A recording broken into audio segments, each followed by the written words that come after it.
Steve, let me ask you.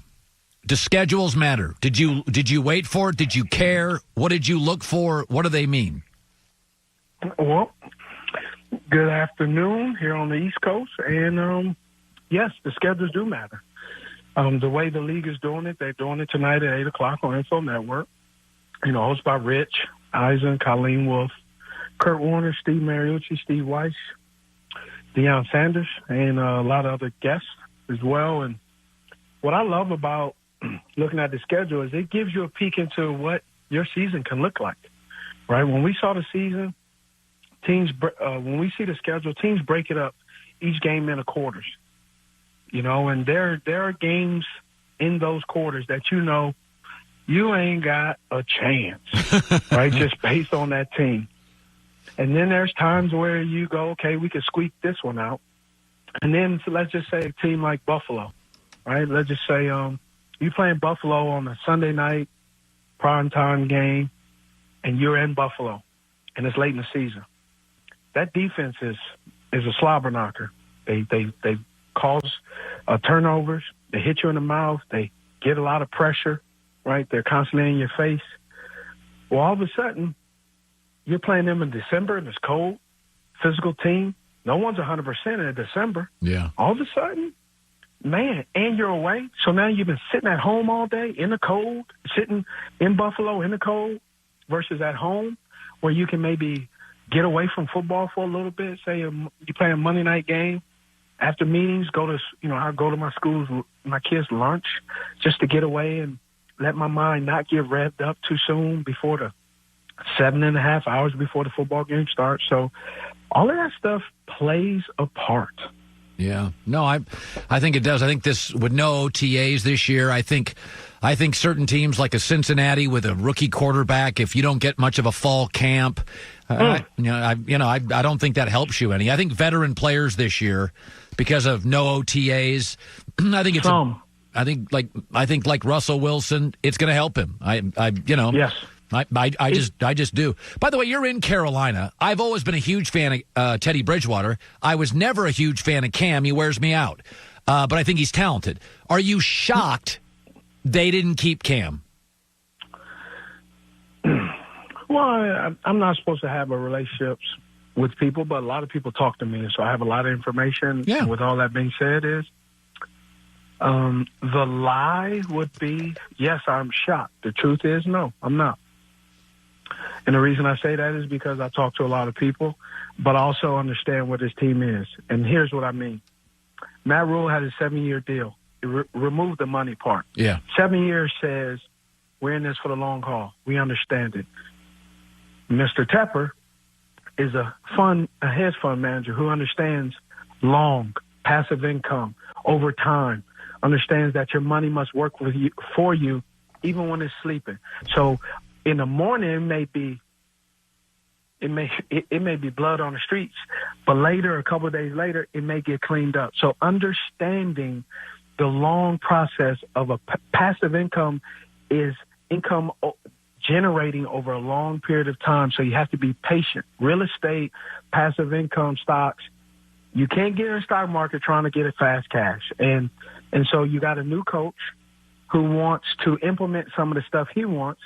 And if you don't believe me, how does a guy have 7 picks and he picks all defensive players? Yeah. He's filling the void of areas he believes needs to be filled up. Defense, young, cheap. Yep. He utilized offense through free agency, meaning I called it patchwork. Not that anything wrong with Teddy Bridgewater, just more of saying Teddy Bridgewater is not going to be the quarterback there for the next 9 years. He's not a spring chicken. He has a little bit of miles on his speedometer and some injuries, right? And so then you have an offensive line who really is trying to get fixed. They've traded, put some guys in. So there's a long process in which they're starting this process now. They're warning the fans, even though you may not read the writing on the wall. I don't want to say rebuilding, they're rehabbing, right? Yeah. They're rehabbing. They're not removing the cabinetry completely. They're sanding it down, stripping away all the bad parts that they deem are bad. I'm not saying Cam is bad. They deem that they can do without, and repainting it. And that's how rehabbing, construction kind of goes. It's a process. In phases. Yeah. Steve Smith joining us.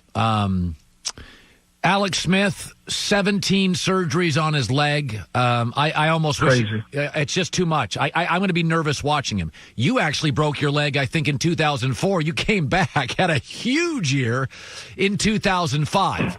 Was there a moment that you thought, this is brutal? I broke Several. And that did you ever think about retirement? I never thought about retirement. I wanted to know how much longer. So I did it in September. I was not completely able to walk without either a boot, crutches, or air cast until late December. Wow. And then the pool work I was doing was in January, February. I wasn't really feeling good until training camp. So that's September, October, November, December, January, February, March, April, May, June, July. So you're talking about 10 months. Think about it, 10 months. Do you know how many times I questioned myself at 10 months? Do you know how many times I said, I don't know how this is going to work out? How much doubt I had, how much negative talk, how many tears I had? It's like anything else, just like we're talking about, the Carolina Panthers. It's a process. Did you ever worry about getting hit once you did play? Yes. So at the time I was with Reebok, and so I had my shoes constructed. The guys used to make fun of me. I wore high tops. I wore literally like the old school Converse high tops. It was Reebok, but I wore shoes that went up to the top of my surgically repaired because I broke my tibia or fibia, and I tore the ligaments in the inside and outside of my ankle. So they had to repair the ligaments as well on top of the break. Oh, Lord. So that's what you call a hot mess, right? I had a lot going on. Steve. Wow, you just had a great career, man. You know what? And you're a tough guy. So if you had questions, I mean, I look at that Alex Smith stuff and I think to myself, dude's made 100. I had to turn it off. I can't watch it, Steve. I can't watch athletes. I've told Joy this. I can't watch pro athletes get hurt. I can't. I can't. I can't watch the Theismann. I can't watch Alex Smith. So you couldn't watch it because you've been through it and you know how brutal it is. Man, you know who I couldn't watch? I couldn't watch Gordon, the guy from the, God, Gordon Hayward. Oh, Gordon Hayward, when they showed that, I almost puked. I'm like, why do we need to rewatch watching a man fracture and tear his stuff out of the socket? Oh, God. It was bad, but some folks like it. That's why we got doctors. I can never be a doctor. I got a Belgian Malinois right now, and it's a female, and she's in heat. And let me tell you, brother, I am squeamish dealing with her right now. So you don't like blood? Yeah. Wait, you don't like blood. I don't like blood either. I cut my finger in 9th grade. I still have a scar on my hand. I passed out. I can't take blood. No, I hate to say it. I love you, bro, but I'm not soft like that. I'm pretty soft, Steve. I'm not going to lie to you. I'm just a talking head. All right, Steve Smith, NFL Network tonight. Love your stories. Good talking to you. Appreciate it. All right, man. Hi, everybody. Thanks for watching. Subscribe here to get the latest from the show. Also, be sure to check out more of the best clips from The Herd or go watch a few segments from other shows on FS1.